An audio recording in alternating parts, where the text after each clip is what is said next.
সকল আত্মবিশ্বাসী ব্যক্তিদের আমার প্রণাম, কেননা একদিন সবাই আত্মবিশ্বাসী হবে। কয়েক বছর আগের কথা, তিব্বতের এক গ্রামে একটা ছেলে থাকত। সে আমার আপনার মতোই একজন সাধারণ ছেলে ছিল। চাকরি বাকরি, বউ বাচ্চা, এই নিয়েই তার জীবনটা চলে যাচ্ছিল।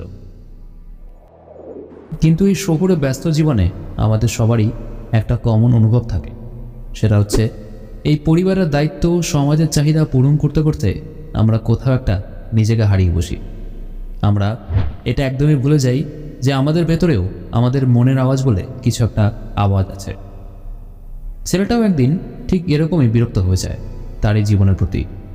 পরিবারের অশান্তি, অফিসে বসের গালাগালি, এইসব শুনতে শুনতে একদিন তার মন সন্ন্যাস নেওয়ার চিন্তা করে বসে।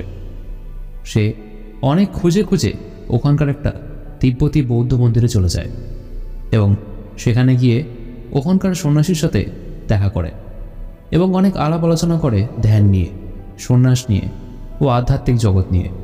কিন্তু সব শেষে তাকে সন্ন্যাসী এটাই বলে যে শান্তি বা সুখ যেটা তুমি খুঁজছো ওটা তোমার নিজের ভেতরে আছে, বাইরে নেই। এসব শোনার পরেও ছেলেটার মনে একটা প্রশ্ন জন্ম নেয়। সে বলে, আচ্ছা, শান্তি যদি ভেতরে থাকে তাহলে এত লোক কি পাগলামো করছে? এত হত্যা, এত ধর্ষণ, এত আত্মহত্যা, এগুলোর কি মানে? সন্ন্যাসী এটার উত্তরে কিছুক্ষণ চুপ থেকে যায়। তারপর বলে, এক কাজ করো, ওই দূরে একটা পাহাড় দেখতে পাচ্ছ? ওই পাহাড়ে এক রহস্যময়ী বৌদ্ধ সন্ন্যাসী থাকেন।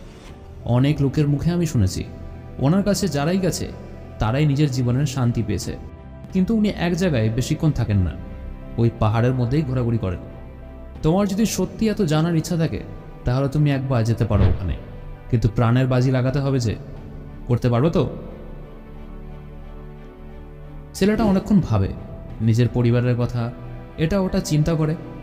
তারপর অবশেষে বলে, হ্যাঁ, আমি পারবো, আমাকে পারতেই হবে। কারণ আমার এই জীবন আর ভালো লাগছে না যে এবার হয় এসপার না হলে ওসপার। ছেলেটা এইটা বলে সেদিনকে রাত্রিবেলায় বেরিয়ে যায় পাহাড়টার দিকে। ঘন জঙ্গল পেরিয়ে যখন সে পাহাড়ের দিকে উঠতে যাবে তখনই সে অন্ধকারে না দেখতে পেরে একটা বিরাট পাথরের ধাক্কা খেয়ে উল্টে পড়ে যায়। আর সঙ্গে সঙ্গে রক্ত বেরিয়ে তার হাঁটুর অনেকটা ছালও উঠে যায়। শুরুতেই এরকম অবস্থা দেখে তার মন বলে ওঠে, ধুর, ছেড়েই দেওয়া উচিত, কি লাভ। কিন্তু পরেই তার সন্ন্যাসীর মুখটা মনে পড়ে যায়। সন্ন্যাসী বলছিল, হিম্মত আছে তোমার। এই কথাতে সে আবার জোশ ফিরে পায়, কারণ যতই হোক তাকে যে আবার নতুন জীবনের খোঁজ করতেই হবে। সে উঠতে থাকে পাহাড়ের গায়ে।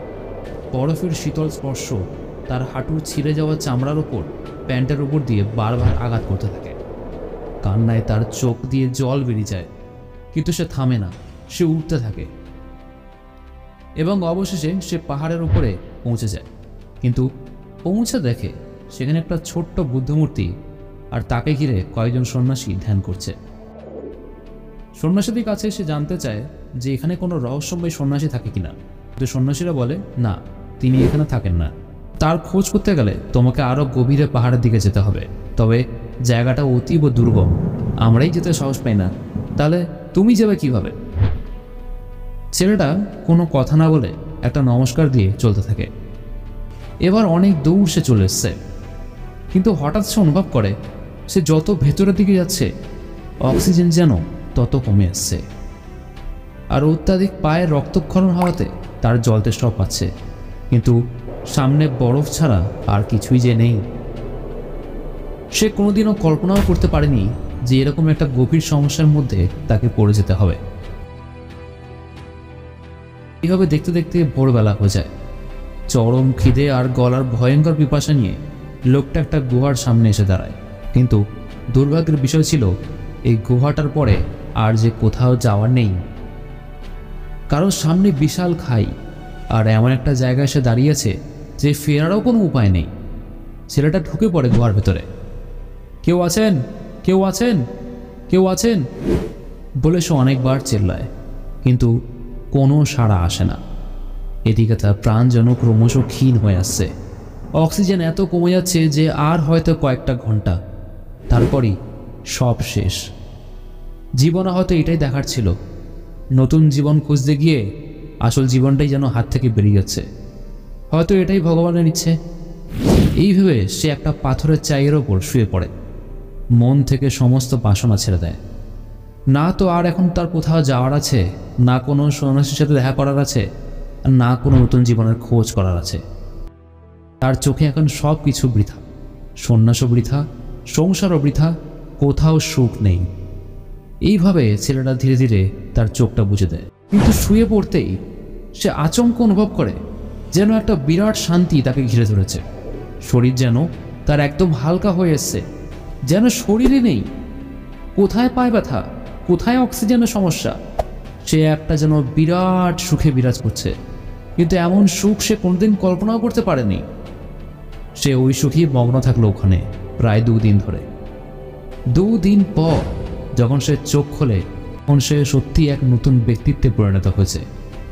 নিজের ভেতরে সে অনুভব করলো যে সব কিছু সুখ স্বরূপ। সামনের পাহাড়, এই গুহা, ওই জঙ্গল, ওই সূর্য, সব কিছু সুখেরই স্বরূপ। এবং চোখ খুলতেই সে তার পেছন দিকে একজন সন্ন্যাসীকে দেখতে পায়, যে সন্ন্যাসীটা তার দিকেই চোখ দিয়ে বসে আছে। সন্ন্যাসীকে দেখলে বোঝা যায় যে সে কোনো সাধারণ মানুষ না, বড় মায়াবী তার চোখ। সন্ন্যাসী একটু দৃপ্ত কণ্ঠে বলে ওঠে, আমার সাথে দেখা করতে এসেছিলে? বাবা রে, আমারও এত ভক্ত, আমি নিজেই জানতাম না। বলো, কি চাও?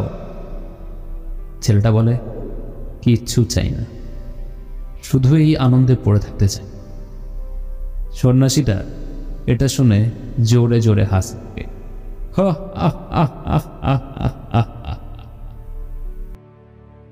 ভিডিওটি ভালো লাগলে চ্যানেলটিকে সাবস্ক্রাইব করতে কিন্তু ভুলবেন না।